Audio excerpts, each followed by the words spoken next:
fight back. You guys did score. Couldn't quite get as many as they did, but you did score in each inning when Wake Forest had put up some numbers.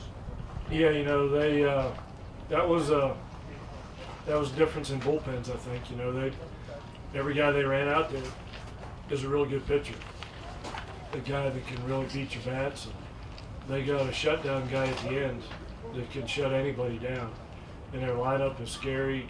That's a really, really good team across the board. But we kept answering, man. We kept answering. And then the game fell asleep there for about an hour and a half, and waited for something to wake it up. And I thought we did. We scored 2 and had an opportunity to score a couple more right there. And when the game falls asleep, usually the next team to score has an advantage going down the stretch. So I thought we had a chance to win. That's all we could do when we came here is have a chance to win it at the end, and I thought we did. Different situation last night. You kind of spoke to the respect you had for Stuart Fairchild. Tonight, just the approach against him and what kind of dangerous hitter he can be for that group. Yeah, I mean, they won't let us put our outfielders outside the fence, you know. But if they would let us do that, that's where we'd play that guy. But that guy in this park is ridiculously scary. We're going to watch that kid play in the big leagues as long as he stays healthy. I don't know his personality, but he looks like calm, cool, collected, great worker. He plays the game the right way, and his skills are unbelievable. So, yeah, that guy's hard to get out. Randy, you talked a lot this year about that immediate conversation last year when the season ended, talking about being on a mission for this year. I know you're going to talk to them more than what you just did in the outfield, but what is the message now after what you guys accomplished this year?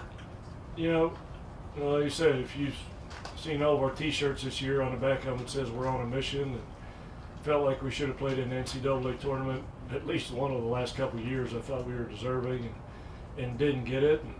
And I felt like we played with a little bit of a chip on our shoulder the whole season because we felt like we got snubbed. Whether we did or not, at least we felt that way, and we played that way.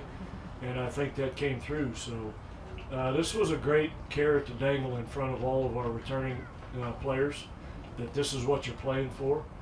And, you know, our job as coaches, our job as parents is to make memories for these kids.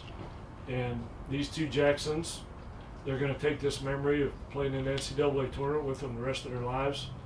And so if you're in this business for the right reasons and you're coaching because you love kids, then it was a great season because, like I said, we made a memory for these kids that they wouldn't have had otherwise.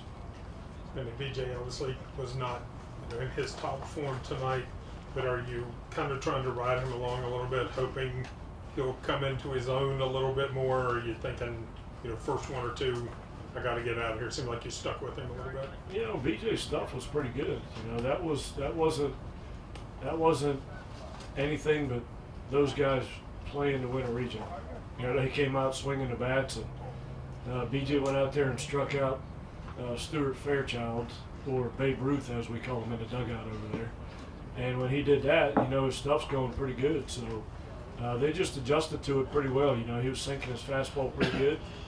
They made some adjustments, and hitting is contagious, man. They start hitting, and they can taste victory at Super Regional and all that, and they all caught fire there. We managed to answer, like you said, and had a chance to win there toward the end. Final question for Coach Mazey. Brady, can you speak to the freshmen that you trotted out pitching-wise this weekend? It seemed like everybody, I guess, except Myers and maybe Sigmund and Ennis were freshmen.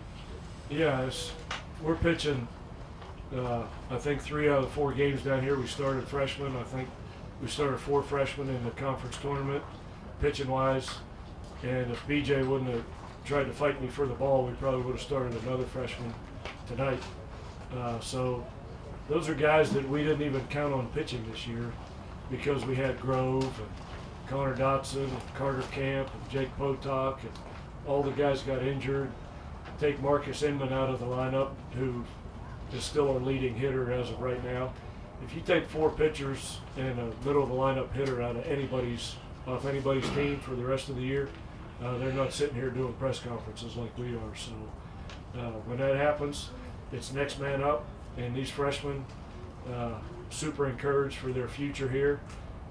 So now it's going to be a real battle for innings and playing time because these two guys here are the only two guys we may lose off this team. So I think you can watch out for the Mountaineers in the future because I think we're here to stay.